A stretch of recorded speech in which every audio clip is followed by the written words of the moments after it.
Back to my YouTube channel.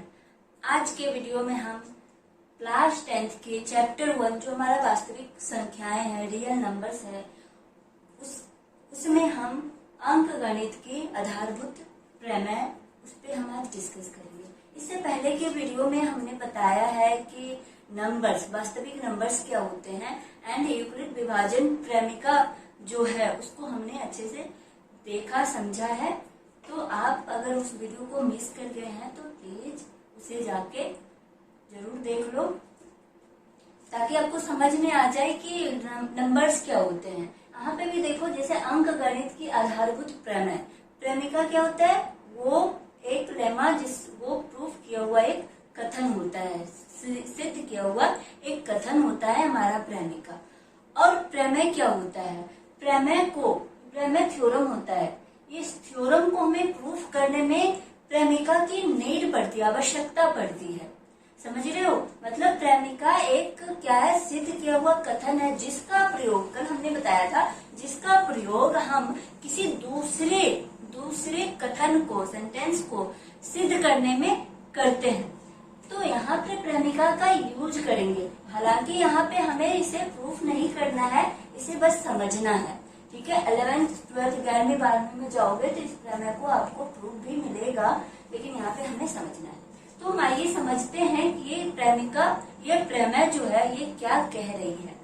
तो आप इसे एक बार रीड कर लेते हैं ना, इसे बस एक बार रीड करेंगे, बाकी हम एक उदाहरण के तहत समझेंगे। ये कह रहा है प्रत्येक भाज्य संख्या, देखो भाज्य संख्या आ गया ना, यहाँ पर संख्या आपको डिफरेंट तरीके से, बहुत अलग अलग प्रकार के संख्या मिलेगा। यहाँ पर भाज्य संख्या आप जानोगे तभी तो आप कुछ कर पाओगे। भाज्य संख्या क्या होता है? आप देखो यहाँ पर लिखो भाज्य संख्या। भाज्य संख्या वह होता है जिसके गुणनखंड तो करना जानते हो, गुणनखंड करोगे तो उसके 2 से ज्यादा गुणनखंड मिलेंगे। क्या मिलेंगे? 2 अगर गुणनखंड, किसी भी भाज्य संख्या को, मान लिया हमने 16 का हम गुणनखंड करेंगे तो 16 का गुणनखंड कैसे करोगे? ऐसे करते हो, 2 से लगाओगे 8 होगा, 16 का आधा 8 होता है, फिर 2 से लगाओगे ये 4 होगा, फिर 2 से लगाओगे ये 2 होगा, फिर 2 से लगाओगे ये 1 मिलते हैं। गुणनखंड हम इस तरीके से करते हैं। तो मेरा कहने का मतलब, मैंने अभी बोला कि भाज्य संख्या उसे कहते हैं जिसके गुणनखंड क्या हो? 2 से ज्यादा हो। 2 से ज्यादा हो कहने का मतलब 16 को एक तो मैं लिख सकती हूँ 1 तो सबका गुणनखंड होता है, 1 जो होता है वो सबका गुणनखंड होता है, 1 सबका गुणनखंड होता है, और 16 जो नंबर खुद भी अपना गुणनखंड होता है। 1 को 16 से गुणा कर दोगे तो क्या हो जाएगा? 16 मिलेगा। तो बात यहाँ पर करते हैं कि हम इसके भाज्य संख्या की बात करेंगे। तो भाज्य संख्या, अभी देखो आपने गुणनखंड निकाला ना गुणनखंड, तो क्या आया? 16 का गुणनखंड आया 2 गुणे 2 गुणे 2 गुणे 2 गुणे 1। 1 लिखो या नहीं लिखो, बात तो बराबर। किसी भी संख्या में 1 से गुणा करते हो तो संख्या सेम ही मिलता है। तो हम यहाँ पर देख रहे हैं कि हमें 2 से ज्यादा गुणनखंड मिल रहे हैं। समझ में आ रहा है? 2 से ज्यादा गुणनखंड आ रहा है तो वो संख्या हमारा भाज्य संख्या हो जाएगा। और दूसरे तरीके से आप ये कह सकते हो, भाज्य संख्या वह होता है जिसमें आप 2 से क्या करो? भागा करो तो वो कट जाए, भाग पूर्णतः लग जाए, तो वो संख्या हमारा भाज्य संख्या होता है। तो ये समझ में आ गया। अब देखो हम आगे बढ़ते हैं। कहता है प्रत्येक भाज्य संख्या समझ में आ गया। भाज्य संख्या जिसमें हम भागा लगाएं, 2 से लगाएं तो वो क्या है? पूर्णतः विभाजित हो जाए। तो भाज्य संख्या है को अभाज्य संख्या। अब आया अभाज्य संख्या किसे कहोगे? अब लिखो अभाज्य संख्या वह संख्या होता है जिसका अगर गुणनखंड आप निकालते हो तो सिर्फ और सिर्फ 2 ही गुणनखंड मिलेंगे, वो गुणनखंड क्या हो गया? जैसे देखो हमने 3 का निकाला तो 3 को क्या लिखोगे? 1 गुणे 3 का अगर हम गुणनखंड करेंगे 3 का गुणनखंड हम करेंगे तो 3 में तो 3 से ही लगेगा, तो 3 गुणे 1, 2 ही मिल रहा है। जैसे 5 में लगाओ, 5 में लगाओगे तो 5 से लगेगा, 5 से 5 1 हो जाएगा, तो 5 से लग रहा है। देखो 2 ही गुणनखंड मिल रहा है ना, 2 ही मिल रहा है। जिसके 2 गुणनखंड मिल रहे हैं वो हमारा अभाज्य संख्या हो जा रहा है। समझ में आ गया? अब इस पे आते हैं। प्रत्येक भाज्य संख्या को अभाज्य संख्याओं के एक गुणनफल के रूप में व्यक्त किया जा सकता है। अब देखो इस सेंटेंस को समझो, इस कथन को हम समझते हैं कि ये क्या बोला। प्रत्येक भाज्य संख्या को हम अभाज्य संख्या के गुणनफल के रूप में व्यक्त किया जा सकता है, गुणनखंड के रूप में व्यक्त किया जा सकता है। हमने लिया एक छोटा सा नंबर 320, ये देख के लग रहा है भाज्य संख्या है, क्योंकि आप इसको क्या कर लोगे, 2 से भागा करोगे तो ये क्या हो जाएगा, कट जाएगा, पूर्णतः विभाजित हो जाएगा, तो ये भाज्य संख्या है। भाज्य संख्या 2 से लगा के देखते हैं, ठीक है। 2 से लगाया तो 160 है, 320 का आधा 2 होता है, सबका आधा आधा करते जाओ तो क्या होगा हमारा, देखो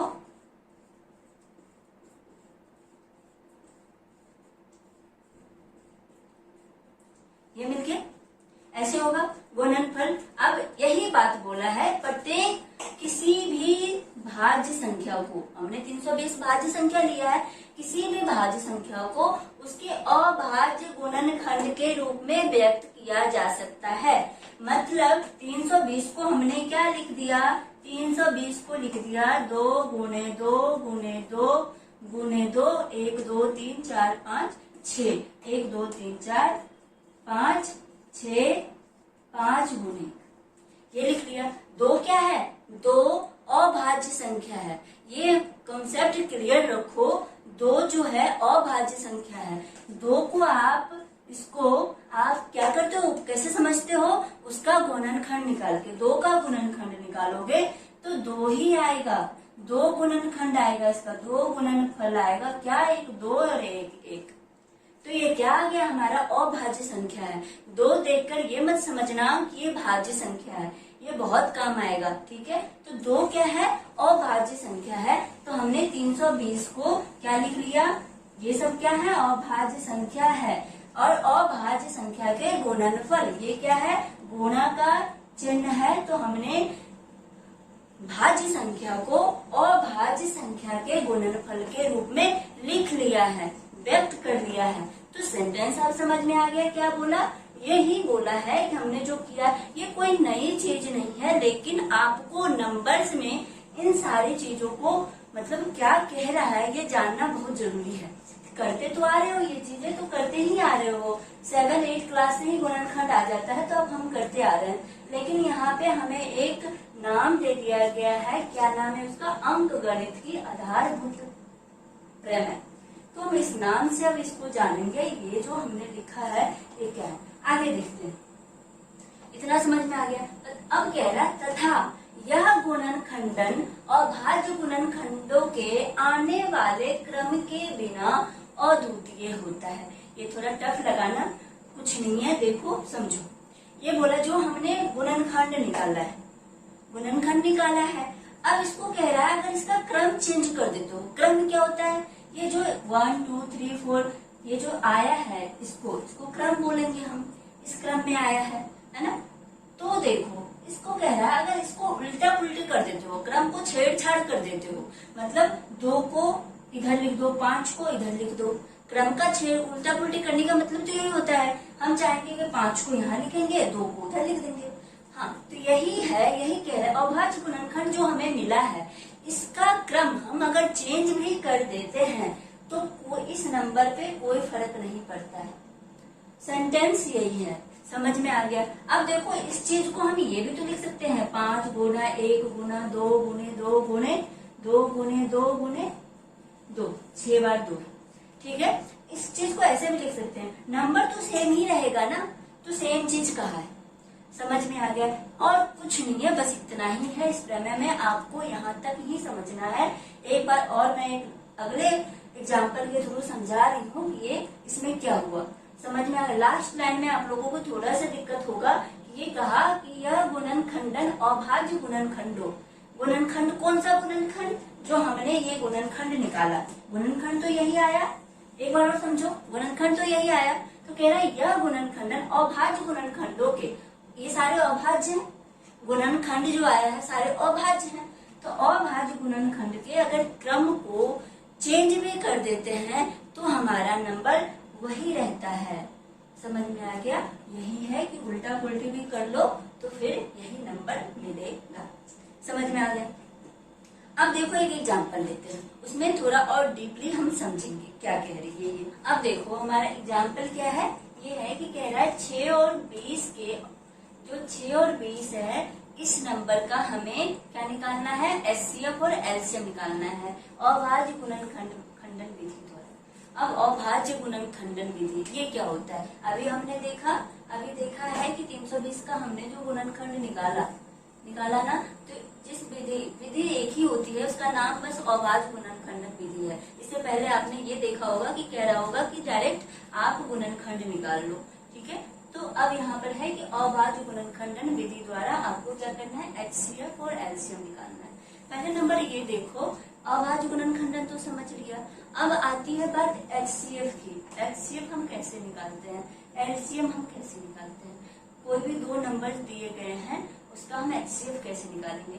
लास्ट क्लास में हमने देखा था कि यूक्लिड विभाजन प्रमेय के द्वारा हमने एचसीएफ निकाला था। वो कैसे निकाला था कि हम कोई भी ए नंबर है उसको बी क्यू प्लस आर के फॉर्म में हम लिख लेते थे, और ये जो नंबर्स जो होता था, जो बड़ा वाला नंबर ए होता था, छोटा वाला बी होता था, और ऐसे ही हम इसका क्या निकालते थे? एचसीएफ निकालते थे। और आर को हम 0 करते थे और फिर लास्ट में जो हमारा बी बचता था वो हमारा क्या होता था? एचसीएफ हो जाता था। यहाँ पर ये नहीं करना है, ये यहाँ पर कह रहा है अभाज्य गुणनखंडन विधि द्वारा निकालना है आपको। तो इसके लिए पहले एचसीएफ जान लो। एचसीएफ क्या होता है?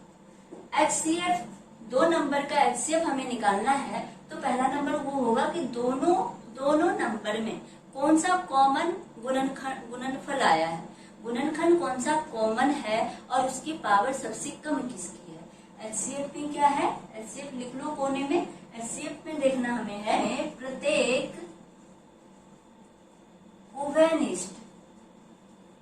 उभयनिष्ठ मतलब जो कॉमन आ रहा है, उभयनिष्ठ अभाज्य गुणनखंड जिसकी घात जो पावर जो है वो सबसे कम, जिसकी सबसे छोटी घात। ये समझ में आ गया? एचसीएफ क्या है? एचसीएफ हम कैसे देखेंगे? 2 संख्या है, 3 संख्या है, जितनी भी संख्याएं दी गई है उसमें प्रत्येक जितनी भी संख्या है उसमें उभयनिष्ठ अभाज्य गुणनखंड आ रहा है और उसमें से सबसे छोटी पावर किसकी है? सबसे छोटी पावर जिसकी होगी और जो क्या हो? कॉमन हो, वो हमारा क्या हो जाएगा? एलसीएम हो जाएगा, सॉरी एचसीएफ हो जाएगा, वो हमारा एचसीएफ हो जाएगा।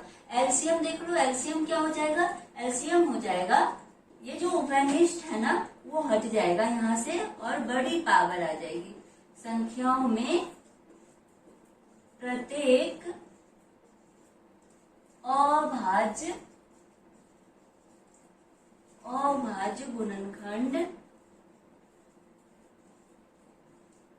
गुणनखंड की सबसे बड़ी घात या पावर, हिंदी में घात बोलते हैं, घात। ये एचसीएफ एलसीएम इन दोनों चीजों को ध्यान में रखेंगे। एचसीएफ क्या होता है, एलसीएम क्या होता है, और हम इसके निकालने की कोशिश करते हैं। अब देखो नंबर कौन से हैं यहाँ पर? 6। एक तो 6 है, तो 6 को आप कैसे लिखोगे? इसका गुणनखंड करोगे। तो आप अगर नहीं कर पाते हो तो आप ऐसे कर लो, 6 को 2 से लगा सकते हो तो 2 दिया 6, 3 को 1 से लगा लो 1, क्या आ गया? 2 गुने, देखो क्या आ गया? 1 गुने 2 गुने 3। हम इसको सीक्वेंस में लिखे हैं 1 गुने 2 गुने 3, ठीक है। अब देखो नंबर दूसरा है 20।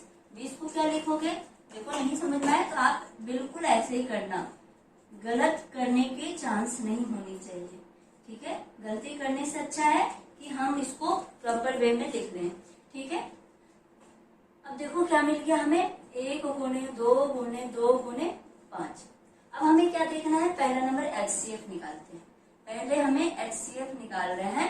तो एचसीएफ क्या होता है, दोनों में जो कॉमन है, एक को छोड़ देंगे, एक से किसी भी नंबर को मल्टीप्लाई करोगे, गुणा करोगे तो नंबर सेम होता है। तो हमें यहाँ एक की बात नहीं करनी है, यहाँ पे 2, 3, 5 जो भी आ रहा है उसकी बात करेंगे। यहाँ पे देखो, यहाँ पे क्या लिखो, 2 की पावर 1 और 3 की पावर 1। पावर क्या होता है, घात क्या है, कितनी बार आ रहा है। यहाँ एक पावर की मतलब है कि 2 जो है, 2 पर 1 की घात का मतलब होता है 2 जो है एक ही बार है। 3 क्या है, एक बार है। इसको क्या लिख सकते हो, 2 की पावर 2 गुने 5 की पावर 1। मतलब 2 की पावर 2 की मतलब है 2 जो है 2 बार है। 2 कितनी बार है, 2 बार है। 5 कितनी बार है, 1 बार है। समझ में आ रहा है। अब देखो यहाँ पर कॉमन क्या है, यहाँ 2 गुने 3 है, 2 गुने 5, तो 2 कॉमन है, 2 कॉमन है। और इतना देख लिया, 2 तो मिल गया, हम 2 लिख दिया, हमने यहाँ पर 2 लिख दिया। लेकिन अब क्या देखना, हम घात देखनी, इसकी पावर देखनी। पावर छोटी कौन सी है, 1, तो हमने 1 लगा दिया। समझ में आ गया। मैं बहुत बेसिक से बता रही हूँ कि आपको बहुत अच्छे से कॉन्सेप्ट क्लियर हो जाए। बाकी तो बड़े बड़े क्वेश्चन हैं आपके बुक में, तो आप उसे कर पाओ। ये समझ में आ गया। अब देखो एलसीएम निकालेंगे, इसका एलसीएम निकालेंगे। एलसीएम कैसे निकालेंगे, देखो संख्या में प्रत्येक अभाज्य, मतलब कोई वेनिस्ट की बात नहीं किया है इसमें। जो भी है यहाँ पर 2 गुने 3 गुने 5, 3 है। अब क्या देखना है, इतना ही नहीं हुआ, इतना ही नहीं हुआ, आप छोड़ोगे तो गलत हो जाएगा, क्योंकि हमें इसमें सबसे बड़ी पावर की बात करनी है। तो 2 को देखो, 2 की सबसे बड़ी पावर क्या है, 2 है, यहाँ पर 2 लगाएंगे। 3 की बड़ी पावर 1 ही है, 5 की बड़ी पावर 1 ही है। अब ये क्या हो गया, 2 को 2 बार लिखोगे तो 4 हो जाएगा, गुने 3 गुने 5, तो क्या हो गया, 4 × 12 = 60। इसकी जो एलसीएम होगी, इन दोनों नंबर के एलसीएम जो होगा वो हो जाएगा 60। ये समझ में आ गया। अब देखो, जब कभी 1-2 क्वेश्चन ऐसे भी मिलेंगे कि आपको 2 नंबर दी जाएगी, ठीक है, 2 नंबर दी जाएगी, 2 संख्या दिया जाएगा और उसका पूछेगा कि पहले आप एचसीएफ निकालो। पहले आप क्या करो, एचसीएफ निकाल लो, उसके बाद हमें एलसीएम बताओ। एचसीएफ और एलसीएम निकालो। इसके लिए हमें एक फॉर्मूला दिया गया है, जैसे कि आपको बोल रहा है इसी क्वेश्चन में कि आपको 6 और 20 का एचसीएफ निकालो, उसके बाद आप एलसीएम निकालो। तो 6 और 20 का एचसीएफ क्या निकला है, 2। देखो इसी से मैं समझती हूँ, ये 2 निकला है। अब इसको हमें एलसीएम निकालना है और बिना कुछ इतना काम किए हुए। तो एक फॉर्मूला आता है, फॉर्मूला होता है कि जो नंबर दिया गया है, 2 नंबर दिया गया है, तो दोनों नंबर को मान लिया, एक ए दिया है, एक बी है। 2 नंबर को हमने एज्यूम कर लिया, एक नंबर ए है, दूसरा बी है, और नीचे में क्या लिख देंगे, एचसीएफ। एचसीएफ तो निकाल लिया है हमने, एचसीएफ तो निकाल लिया है, किसका, ए और बी का निकाल लिया। तो ये हमारा एलसीएम निकालने का एक फॉर्मूला होता है, नोट डाउन कर लो। एलसीएम डायरेक्ट एचसीएफ निकाल लिए हो तो एलसीएम निकालने का ये डायरेक्ट फॉर्मूला होता है। अब यहाँ पर देखते हैं एलसीएम निकालते हैं। यार ए क्या है, 6 है, बी क्या है, 20, ठीक है, और एचसीएफ क्या निकाला है हमने, 2 निकाला है। तो ये देखो कट गया, 10 से क्या आया, 60 है। एलसीएम 60 आया। देखो यहाँ भी एलसीएम हमने 60 निकाला है। तो ये फॉर्मूला आप लिख लो, एलसीएम निकाल लिया तो डायरेक्ट एचसीएफ आप निकाल सकते हो। सेम अब इस तरीके से आप एचसीएफ भी निकाल सकते हो। एचसीएफ का क्या फॉर्मूला हो जाएगा, देखो यहाँ एचसीएफ क्या हो जाएगा, ए क्रॉस बी बटे में LCM of A into B. अगर एलसीएम दिया गया है, कह रहा है एचसीएफ निकालने को, तो आप ऐसे लिख लो। यहाँ पर देखो मैं इसी एग्जाम्पल को लेती हूँ, 6 गुणे 20 और बटे में कितना आया है, एलसीएम क्या आया है, 60। देखो 20 दिया, 60 और 3 दूनी 6, 2 आ गया। मतलब ये फॉर्मूला ये भी निकाल लो, जब हमें एलसीएम दी गई हो और 2 नंबर्स दिए गए हैं, तो हम डायरेक्ट फॉर्मूला यूज कर लेंगे। ठीक है, ये नोट डाउन कर लो। आज का वीडियो मैं यहीं पर खत्म करती हूँ। अगर ये वीडियो अच्छा लगा है तो प्लीज लाइक एंड सब्सक्राइब जरूर कर लो और बेल आइकन को भी जरूर दबा लो, ताकि मैं कोई नया वीडियो डालती हूँ तो आप तक जल्दी से जल्दी पहुंच जाए। Thank you for watching. Bye.